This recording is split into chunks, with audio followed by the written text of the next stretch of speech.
Hello everyone, welcome again in my channel is English with iconic Priya. এবং আজকের ভিডিওতে আমরা ডিসকাস করব অ্যাবাউট প্রিপোজিশনস। তোমরা অনেকেই বলেছিলে প্রিপোজিশনের ওপরে ভিডিও বানানোর জন্য, তাই আজকের ভিডিওতে আমরা প্রিপোজিশনকে ডিটেলসে আলোচনা করব। এখানে দেখো, আমি প্রিটাকে আলাদা কালার এবং পজিশনটাকে আলাদা কালারে লিখেছি। কেন? কারণ এটা বোঝানোর জন্য প্রিপোজিশন মানেটা কী। কোনো জিনিস যেটা কোনো পজিশনের আগে বসে, যেমন ধরো আমি বললাম যে বইটি কোথায়, না বইটি টেবিলের ওপরে, তাহলে বইটির পজিশন কিন্তু টেবিলের ওপরে। তো সমস্ত কিছু পজিশনের আগে আমরা যেই ওয়ার্ডটাকে ইউজ করি পজিশনটা বোঝানোর জন্য, যে ওপরে, নিচে, পাশে, পেছনে, সেইটাকেই আমরা ইংলিশে বলি প্রিপজিশনস। তো প্রিপজিশনের ইউজের ওপর ডিপেন্ড করে বলতে পারো প্রিপজিশনকে আমরা টোটাল তিনটি ভাগে ভাগ করি। একটা দেখে নাও প্রিপোজিশন অফ টাইম, একটা প্রিপোজিশন অফ পজিশন, আর একটা প্রিপোজিশনস অফ ডিরেকশন। তো টাইম মানে সময়, পজিশন মানে অবস্থান, এবং ডিরেকশন মানে দিক। তাহলে প্রিপোজিশন অফ টাইম মানে সময়ের ওপর ডিপেন্ড করে আমরা যেসব প্রিপোজিশন ইউজ করি, বা সময়ের আগে। পজিশন মানে অবস্থান, অবস্থানের আগে আমরা যেসব প্রিপোজিশন ইউজ করি। এবং ডিরেকশন অর্থাৎ কোনো দিক বোঝাতে তার আগে আমরা যেসব প্রিপোজিশন ইউজ করি। এবার চলো টোটাল ডিটেলসে prepositions of time, prepositions of position and prepositions of ডিরেকশনটা বুঝে নিই। সো ফার্স্টে আমরা ডিসকাস করব প্রিপোজিশনস অফ টাইমসের ব্যাপারে, মানে সময়ের আগে আমরা কীরকম প্রিপোজিশন ইউজ করতে পারি। তো ফার্স্ট পয়েন্টে দেখো আছে অ্যাট। অ্যাট আমরা কোন ক্ষেত্রে ইউজ করব, লেখাই আছে denote a definite point of time, অর্থাৎ কোনো নির্দিষ্ট সময় বোঝাতে আমরা অ্যাট ইউজ করব। যেমন ধরো he will come at 6 o'clock, সে 6টায় আসবে। এখানে 6টা অ্যাট 6 o'clock বলতে একদম ঘড়ি ধরে 6টাতেই সে আসবে। I wake up at dawn, আমি ভোরে উঠি। তাহলে এখানে তুমি একটা নির্দিষ্ট টাইম যখন পয়েন্ট করতে চাও, অর্থাৎ নির্দিষ্ট টাইমের মেনশন করতে চাও তোমার কথার মধ্যে, তখন তুমি বাক্যে প্রিপোজিশন অ্যাট ইউজ করবে। এবার আমরা বলবো প্রিপোজিশন অনের ব্যাপারে। অনটা আমরা কোথায় ইউজ করব? Before special dates and days, অর্থাৎ স্পেশাল কোনো বিশেষ কোনো দিন বা তারিখের আগে আমরা অন ইউজ করব। যেমন ধরো on 15th August India got back freedom, যে 15ই অগাস্টে ভারত স্বাধীনতা ফিরে পেয়েছিল। I shall meet him on Monday, আমি সোমবার তার সাথে দেখা করব। তাহলে দেখো এখানে একটা স্পেশাল ডেট বলা আছে, অর্থাৎ যে কোনো ডেট, নট অনলি স্পেশাল, যে কোনো ডেট যদি বলতে চাও তাহলে সেই ডেটের আগে অন ইউজ করবে, এবং যে কোনো ডে এর আগে on Monday, on Sunday, on Tuesday, তো এরকম বিভিন্ন দিনের নামের আগেও অন ইউজ করবে। Move to the next one, preposition is in. ইনটা কোথায় ইউজ করব? Before months, years, seasons, parts of the day, et cetera. তো বিভিন্ন মাস, সাল বা কোনো সিজনের নাম, এই সব জিনিসের ক্ষেত্রে আমরা ইউজ করব preposition in. I drink coffee in winter, আমি উইন্টারে অর্থাৎ শীতকালে কফি পান করি। আই ওয়াজ বর্ন ইন 1999, আমি 1999 সালে জন্মগ্রহণ করেছি। তাহলে এখানে দেখো আমি একটা সাল ইউজ করেছি, তো সেই সালের আগে আমরা ইন ইউজ করব, এবং এখানে সিজন আছে, একটা সিজনের আগেও আমরা ইন ইউজ করব। Move to the next one, that is by. Preposition by to point at future time. By আমরা কখন ইউজ করব? আমরা যদি ফিউচারে কোনো টাইম উল্লেখ করি, অর্থাৎ এক্সাম্পল দেখলে বুঝতে পারবে। I will reach the place by 8 o'clock, মানে আমি 8টা নাগাদ পৌঁছে যাব ওই জায়গাতে। তো আমি এটা পৌঁছে যাব, নট পৌঁছে গেছি। তো আমরা যখন আমাদের কথার মধ্যে এরকম ফিউচার কিছু টাইম উল্লেখ করে দিই, তখন আমরা ইউজ করব প্রিপোজিশন বাই। আর একটা এক্সাম্পল দেখো, you must come by tomorrow, তুমি অবশ্যই কালকে আসবে। তারপরে আছে বা ফর। ফরটা আমি তোমাদের আগেই বলেছি একটা ভিডিওতে, সেই ভিডিওর লিঙ্ক আমি ডিসক্রিপশন বক্সে দিয়ে দেবো, সেখানে ফর এবং সিন্স এই দুটো আরও ডিটেলসে ডিসকাস করা আছে, তাও আমি এখানে একবার শর্ট করে বলে দিচ্ছি। To show the duration of action, কোনো কাজের ডিউরেশন বোঝানোর জন্য আমরা ফর ইউজ করব। যেমন ধরো he has been reading for 5 hours, সে 5 ঘন্টা ধরে পড়ছে। তো এখানে 5 hours, আমাদের যেমন বলি না যে আরে এক্সামের ডিউরেশন কতক্ষণ, না 3 ঘন্টার এক্সাম, তো সেই যে ডিউরেশনের আগে আমরা ইউজ করব for. It has been raining for 30 minutes, 30 minute ধরে বৃষ্টি হচ্ছে। তাহলে এগুলোতে সব কিছুতেই দেখতে পাচ্ছ যে ডিউরেশন উল্লেখ করা হয়েছে। লাস্ট দেখো since, to show the point of time at which an action begins. এটাতে আমরা ইউজ করব জাস্ট পয়েন্ট অফ টাইম, যেই সময় কাজটা শুরু হয়েছে সেই সময়টাকে আমরা একটা পয়েন্ট হিসেবে, পয়েন্ট অফ টাইম, এখানে কোনো ডিউরেশন আসবে না, এটাই তোমরা গুলিয়ে ফেলো। ফর মানে ডিউরেশন অফ টাইম আর সিন্স মানে পয়েন্ট অফ টাইম। যেমন ধরো corona has been creating pandemic since 2020, corona 2020 সাল থেকেই মহামারী তৈরি করছে। তাহলে এখানে কিন্তু আমি বলি না যে সিন্স 2 আওয়ার্স বা সিন্স 2 ইয়ার্স, এখানে হচ্ছে তোমাকে একটা পয়েন্ট অফ টাইম উল্লেখ করতে হবে, আর এই দিকে দেখো ডিউরেশন উল্লেখ করতে হবে। তো এটার ব্যাপারে যদি আরও কনফিউশন থাকে তাহলে ভিডিওটি আছে প্রেজেন্ট পারফেক্ট কন্টিনিউয়াস টেন্সের ওপরে, তো সেই ভিডিওতে তোমরা ফর এবং সিন্সের ডাউট আরও ইজিলি ক্লিয়ার করতে পারবে। তো এরপরে আমরা ডিসকাস করব প্রিপোজিশন ও পজিশনের ব্যাপারে, অর্থাৎ কোনো কিছু অবস্থানের আগে আমরা কোন কোন ধরনের প্রিপোজিশন ইউজ করতে পারি। ফার্স্ট পয়েন্টেই দেখছো অ্যাট লেখা আছে। অ্যাট আমরা প্রিপোজিশন ও পজিশনে যেমন ইউজ করব, তেমন আমরা এদিকে দেখতে পাবে যে প্রিপোজিশন অফ টাইমেও কিন্তু আমরা অ্যাট ইউজ করেছিলাম। তো যে যার প্রিপোজিশন প্রায় একই থাকে, কিন্তু তাদের ইউজ অর্থাৎ তাদের ব্যবহারের যে টেকনিক সেটা পাল্টে যায়। তো ফার্স্ট এখানে দেখে নাও যে পজিশনে আমরা অ্যাটটাকে কিভাবে ইউজ করেছি। টু ইন্ডিকেট এক্সাক্ট পয়েন্ট, অর্থাৎ কোনো একটা নির্দিষ্ট পয়েন্ট এক্সাক্ট করতে আমরা প্রিপোজিশন অফ পজিশন ইউজ করি। যেমন লুক অ্যাট দ্য ব্ল্যাকবোর্ড, আমি তাকে নির্দিষ্ট করেই বলে দিচ্ছি যে ব্ল্যাকবোর্ডের দিকে তাকাও। তো অ্যাট এর দ্বারা এখানে একদম এক্সাক্ট পয়েন্ট করে দিচ্ছে যে কোন দিকে তাকাতে হবে, ব্ল্যাকবোর্ডের দিকে। নেক্সট এসো in, to denote larger area, অর্থাৎ কোনো বড় যে এরিয়াগুলো থাকে সেইগুলোর আগে আমরা ইন ইউজ করি। ইন ইউজ করা মানেই বুঝে যাবে যে জায়গাটি বড়। যেমন I live in Kolkata, Kolkata যথেষ্ট বড় এরিয়া, একটা সিটি বলতে পারো, তাই এটার আগে আমরা ইউজ করলাম ইন। আমরা কিন্তু এটা বলতে পারি না, অর্থাৎ কোনো একটা ভিলেজের নাম ধরে, সাপোজ কোনো ছোট এরিয়ার নাম ইউজ করে আমরা বলতে পারি না যে I live in Nimtouri, I live in Tamluk. In fact যখন বড় এরিয়া হবে তখনই আমরা ইউজ করব ইন, আর ছোটোখাটো এরিয়ার আগে আমরা ইউজ করব অ্যাট। এবার আমরা ডিসকাস করব বিটুইনের ব্যাপারে। বিটুইনটা আমরা কিভাবে ইউজ করব, the middle of the two, অর্থাৎ কোনো দুটো জিনিসের মাঝখানে যখন কিছু থাকে তখন আমরা বিটুইন ইউজ করব। যেমন Riya sits between Sneha and Priya, তাহলে রিয়া কোথায় বসে আছে, স্নেহা এবং প্রিয়ার মাঝখানে। মনে রাখতে হবে শুধুমাত্র দুজন বা দুটো জিনিসের মিডিলে হলেই আমরা বিটুইন ইউজ করব, only for two. Next one is beyond, indicates far away, এটা ফার হবে, ভুলে ফর লেখা হয়ে গেছে। তো ফার অ্যাওয়ে বলতে যখন কোনো জিনিস লিমিট ক্রস করে যায় বলতে পারো, অনেকটাই দূরে, তখন আমরা বিয়ন্ড ইউজ করি।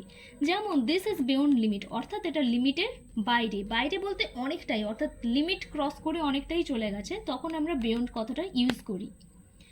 Next one is by, indicates beside, close, nearness. তো বাই বলতে আমরা আগে পড়েছি যে বাই মানে দ্বারা বোঝায়, কিন্তু বাই মানে কাছে বা পাশে, অর্থাৎ কাছাকাছি কিছু ইন্ডিকেট করার জন্য আমরা বাই প্রিপোজিশন ইউজ করি পজিশনের ক্ষেত্রে। যেমন there is a house by the river, অর্থাৎ নদীর পাশে একটি বাড়ি আছে। এবার আমরা ডিসকাস করব অ্যামাঙ্গের ব্যাপারে। More than 2 persons or things, অর্থাৎ যখন কোনো দুটো মানুষ বা দুটো জিনিসের বেশি থাকবে তখন আমরা ইউজ করব অ্যামাং। যেমন ডিস্ট্রিবিউটস দ্য চকলেটস অ্যামাং দেম, অর্থাৎ তাদের মধ্যে চকলেটগুলো বিতরণ করে দাও। একটা জিনিস তোমাদের মনে রাখতে হবে, আমরা যখন বিটুইনটা ডিসকাস করেছিলাম সেখানে ছিল কি, যে কোনো দুটোর মিডিলে, the middle of the two, তো দুটোর মধ্যে হলে বিটুইন, আর বেশি জনের মধ্যে হলে মোর দ্যান 2, তো বেশির মধ্যে হলে তখন হবে among. Move to the next one. এবার আমরা ডিসকাস করব অ্যাবাবের ব্যাপারে। টু ইন্ডিকেট হায়ার দেন, অর্থাৎ কোনো জিনিসটা যখন খুব উঁচুতে থাকে তখন সেটা আমরা ইউজ করব সেই জায়গাতে above. For example the sun is above my head, সূর্য আমার মাথার ওপরে। সূর্য পর্যন্ত পৌঁছানো সম্ভব নয়, সূর্য অনেকটাই ওপরে থাকে, তাই আমরা ইউজ করলাম অ্যাবাব। Next one is over, a position between on and above which is not touching, অর্থাৎ একটা পজিশন যেটা অন এবং অ্যাবাবের মাঝখানে থাকে।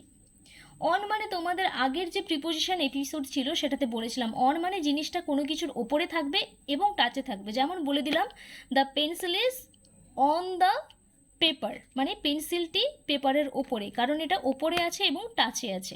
আর অ্যাবাব এক্ষুনি বলে দিলাম। তো এখানে আমাদের এমন একটা পজিশন, মিডিল পজিশন, যেটা অনও হবে না অ্যাবাবও হবে না, তার মিডিল পজিশনটাকে আমরা ইউজ করব ওভার। যেমন the bridge is over the river, ব্রিজটি হলো কোথায়, নদীর ওপরে। আর এটাও মাথায় রাখতে হবে which is not touching, touch করে থাকবে না, টাচ করে থাকলেই হয়ে যাবে কি অন। তো the bridge is over the river, জানো যে নদীর সাথে ব্রিজ কখনো টাচ করে থাকে না, নদীর থেকে ব্রিজটা কিছুটা ওপরে থাকে, এতটাও ওপরে থাকে না যে আমরা অ্যাবাব বলবো। তো কিছুটা ওপরে হওয়ার জন্য এখানে আমরা ইউজ করব over. Next one is before. Before মানে তোমরা এমনিতে জানো বিফোর মানে কি, আগে। ঠিক এখানেও কিছুটা সেম মিনিং হচ্ছে, to denote in front of, ahead of. যখন তোমার সামনে কেউ থাকে, আমি বলি না যে আমার, যখন আমরা কোনো লাইনে দাঁড়িয়ে থাকি, তোমার সামনে কেউ দাঁড়িয়ে থাকে, কি বলো, যে সে আমার আগে ছিল। তো এখানে সেম, ইন ফ্রন্ট অফ বা অ্যাহেড অফ মানে যে তোমার সামনে থাকে বা একটু এগিয়ে থাকে। আগে মেন, বিফোর মানে আগে, এই মিনিংটাই এখানে বলতে পারো ইন্ডিকেট করা হয় বা প্রকাশ করা হয়। যেমন পৃষ্ঠা কামস বিফোর স্নেহা, পৃষ্ঠা স্নেহার আগে এসেছিল। হি অ্যারাইভড বিফোর 10 o'clock, সে 10টার আগে পৌঁছেছিল। নেক্সট প্রিপোজিশন হলো বিহাইন্ড, এটাকে অনেকে বিহাইন্ডও বলে। Indicates at the back of something, অর্থাৎ কোনো কিছুর পেছনটাকে ইন্ডিকেট করে। যেমন ধরো হি is standing behind the door, অর্থাৎ সে দরজার পেছনে দাঁড়িয়ে আছে। তো যখন তোমরা পেছন কিছুর ইউজ করবে, ইনফ্যাক্ট ইন্ডিকেট করবে, তখন ইউজ করবে behind. Next one is below, indicates lower position, অর্থাৎ নিচের দিকের কোনো পজিশন বা যে জিনিসটা পরপর নিচে চলে যাচ্ছে সেই সমস্ত ক্ষেত্রে আমরা ইউজ করব below. Answers are given below, অর্থাৎ উত্তরগুলো নিচে দেওয়া আছে। তো এখানে আমরা লোয়ার পজিশন ইউজ করছি, ইনফ্যাক্ট ইন্ডিকেট করছি যে নিচের দিকে আনসারগুলো দেওয়া আছে। Next one is beneath, indicates the level or position which is lower, অর্থাৎ যে কোনো লোয়ার পজিশন বা লোয়ার লেভেলটাকে আমরা বলা হয়, ইন্ডিকেট করতে আমরা ইউজ করি beneath. Ganga flows beneath the Howrah bridge, এখানে আরও একটা কথা মনে রাখতে হবে, তোমরা এখানেও পড়লে লোয়ার পজিশন, এখানেও লোয়ার পজিশন, কিন্তু এর ক্ষেত্রে জিনিসটা চলমান হতে হবে, তার জন্য একটা মুভমেন্ট থাকে, তবে সেটা বিনিথ হবে। Ganga flows beneath the Howrah bridge, Ganga Howrah ব্রিজের নিচ দিয়ে বইছে, তার মানে কি নদী বইছে, তার জন্য চলমান থাকার জন্য, নদীর মধ্যে মুভমেন্ট থাকার জন্য আমরা ইউজ করলাম beneath. Next one is beside, indicates by the side of, অর্থাৎ যখন আমরা কোনো কিছু পাশে ইউজ করব, অর্থাৎ বিসাইডের মানে হচ্ছে পাশে, যখন তোমার পাশে কিছু থাকে বা জাস্ট বলতে পারো সে আমার পাশে দাঁড়িয়ে আছে, যখন এই পাশে কথাটা ইউজ করবে পজিশন হিসেবে, তখন ইউজ করবে beside. He is standing beside me, সে আমার পাশে দাঁড়িয়ে আছে। Next one is through, refer in the sense of crossing, through মানেই হচ্ছে মধ্য দিয়ে, কোনো জিনিসটা যখন পুরো মধ্য দিয়ে এরকম করে চলে যায় সেটাকে আমরা বলি through. He is walking through the jungle, সে জঙ্গলের মধ্য দিয়ে হাঁটছে, তার মানে কি সে জঙ্গলের মধ্য দিয়েই তাকে হাঁটতে হয়, কোনো কিছু একটা মধ্য দিয়ে গেলে তখনই ইউজ করি আমরা through.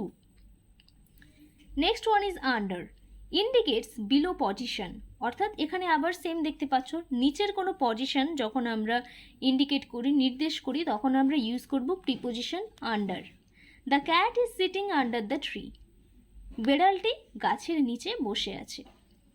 Up, two denote higher, অর্থাৎ যখন পরপর তুমি কোনো ওপরে উঠে যাবে তখন সেটাকে বলা হয় up. They went up the hill, তারা হিলের ওপরে অর্থাৎ পাহাড়ের ওপরে উঠে যাচ্ছে। তোমাদের একটা পোয়েম মনে আছে, Jack and Jill went up the hill, যেটা আমি আগের প্রিপোজিশন এপিসোডেও বলেছি। যখন তোমার হিল মানে কি এরকম টাইপের থাকে এবং সেই হিলে তোমরা ধীরে ধীরে ধীরে ধীরে উঠতে থাকো, তাই আমি ইউজ করেছি আপ, অর্থাৎ ক্রমাগত আমরা যখন উপরের দিকে যাই তখন আমরা ইউজ করব preposition up. Next one is within, within মানে হচ্ছে inside. The gift is within the box, তার মানে এটাই যে the gift is inside the box. এটা অনেকেই হয়তো জানে না যে উইথিন মানে ইনসাইডও হয়। Next one is without. উইথআউটের মিনিং হচ্ছে outside. She is waiting without the gate, তার মানে এইটা মিন করে নিও না যে সে গেট ছাড়া দাঁড়িয়েছে, তার মানে এটাই সে গেটের বাইরে অপেক্ষা করছে। And last one is down, indicates lower position. He lives down my floor, সে আমি যেই তালাতে থাকি তার নিচের তলাতে সে বাস করে। তো যখন আমি কোনো লোয়ার পজিশন ইন্ডিকেট করব তখন আমরা ইউজ করব ডাউন। এবার আমরা ডিসকাস করব প্রিপোজিশনস অফ ডিরেকশনের ব্যাপারে, অর্থাৎ দিক বোঝাতে গেলে দিকের আগে আমরা কি কি ধরনের প্রিপোজিশন ইউজ করি সেগুলো জেনে নেব। ফার্স্টে দেখো to indicates an act of movement, অর্থাৎ কোনো গতি দিক এইসব বোঝাতে আমরা তার আগে টু ইউজ করব। যেমন the great Himalaya is to the north of India, অর্থাৎ আমাদের যে হিমালয়া আছে, হিমালয় পর্বত, সেটি কোন দিকে না ইন্ডিয়ার নর্থ দিকে, অর্থাৎ ইন্ডিয়ার উত্তর দিকে। তো উত্তর দিক বোঝাতে গেলে আমরা পারফেক্টলি ইন্ডিকেট করছি যে পুরো নর্থের দিকেই আছে, ইন্ডিয়ার নর্থের দিকে আছে হিমালয়া, তাই আমরা ইউজ করলাম to. Next one is into, indicates movement towards the interior of something, অর্থাৎ মুভমেন্ট, এটা মুভমেন্ট, ঠিক আছে। মুভমেন্ট বলতে কোনো একটা যেটার বস্তুটার চলমান আছে, মানে তার গতিশীল বস্তু। এটা কীরকম বোঝাবে, যখন আমরা কোনো একটা মাধ্যম থেকে আরেকটা মাধ্যমে যাই সেটাকে বোঝাবে ইনটু। যেমন হি এন্টার্ড ইনটু দ্য ক্লাসরুম, অর্থাৎ কীভাবে সে ক্লাসরুমে করলো, সে বার থেকে এলো, তারপরে সে ক্লাসরুমের ভেতরে গেল, he entered into the classroom, তাই এখানে বলা হয়েছে। আবার একটা এক্সাম্পল ধরো যে he jumped into the pond, সে পুকুরে লাফালো, তাহলে কি সে বার থেকে, অর্থাৎ সে পুকুরে ছিল না, তো জলে তো ছিল না, সে ওপরে ছিল, ওপর থেকে সে কি করলো পন্ডে জাম্প করলো। তো যখন পুকুরে ওপরেরটা একটা আলাদা মাধ্যম এবং পুকুরটা একটা আলাদা মাধ্যম, তো যখন এই দুটো মাধ্যমে সে আসবে তখন আমরা ইউজ করব ইনটু, একটা থেকে সে আরেকটার গভীরে যাচ্ছে। He entered into the classroom, সে ক্লাসরুমের ভেতরে প্রবেশ করলো, একদম ভেতরে বোঝাবে, তাই বলা হয়েছে ইন্টেরিয়র। ফর ডিনোটস মুভমেন্ট, যেমন হি সেটস আউট ফর দিল্লি, সে দিল্লির জন্য বেরিয়ে গেল। তো যখন কেউ কোনো উদ্দেশ্যে যাবে, কোনো তার একটা উদ্দেশ্য থাকবে যে আমি এই উদ্দেশ্যে যাচ্ছি, তখন আমরা ইউজ করব ফর, সে দিল্লির জন্যই বেরিয়েছে। Against, in opposite of, against বলতে অ্যাকচুয়ালি এর বাংলা মানে হলো বিরুদ্ধে। যখন কোনো দুটো অপোজিট মুখোমুখি হয়ে যায়, এরকম টাইপের সিচুয়েশন যখন ক্রিয়েট হয় তখন আমরা বলবো against. He threw the ball against the wall, অর্থাৎ সে দেওয়ালের বিরুদ্ধে। দেওয়ালের বিরুদ্ধে বলতে সাপোজ এখানে একজন ছেলে দাঁড়িয়ে আছে, সে একটা বল থ্রো করলো একটা দেওয়ালে, সেই বলটা কি হবে দেওয়ালে লেগে আবার ব্যাক করে আসবে, তাই না? তাই বলা হয় যে দেওয়ালের বিরুদ্ধে সে ছুঁড়ছে। He threw the ball against the wall, দুটোর মুখ অপোজিট হবে, তখনই আমরা ইউজ করব against. Next one is from. From মানে তোমরা জানো থেকে, তো এটাই indicates where the movement begins, যেখানে সেই গতিটা শুরু হয়েছে সেখানে আমরা ইউজ করি, মানে যেখানে তার উৎস সেই জায়গাটা থেকে যখন আসবে তখন আমরা ইউজ করব from. They came from Delhi, তারা কোথা থেকে এসেছে না দিল্লি থেকে, তার মানে কি তাদের যাত্রাটা কোথায় শুরু হয়েছিল দিল্লিতে। Next one is up, denotes motion to a higher place, এটাও সেম, যেটা আমরা তোমাদের পজিশনে যেটা পড়িয়েছিলাম ঠিক সেম জিনিস এখানেও আছে, denotes motion to a higher place. The ant is climbing up the tree, একটা পিঁপড়ে যখন গাছে ওঠে কী করে পরপর নিচ থেকে ওঠে উপরের দিকে, তো সেম থিং এখানেও বোঝানো হয়েছে। তো প্রিপোজিশন অফ ডিরেকশনের যেটা আপের ইউজ, প্রিপোজিশন অফ পজিশনেও same use. Down denotes motion to a lower place, his scores goes down every year, এটা লোয়ার প্লেস মানে সে একটা ডিরেকশন। আমাদের যখন গ্রেডটা হয় আমাদের রেজাল্টের সময় কি বলে যে আমরা পরপর উন্নতি করছি না একদম নিচের দিকে নামছি, তাই না?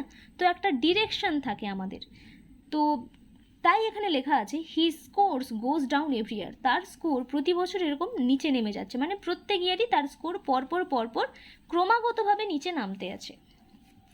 After, one follows the other, যখন একজন বা একজন নয়, শুধু মানুষ নয়, বস্তুও হতে পারে।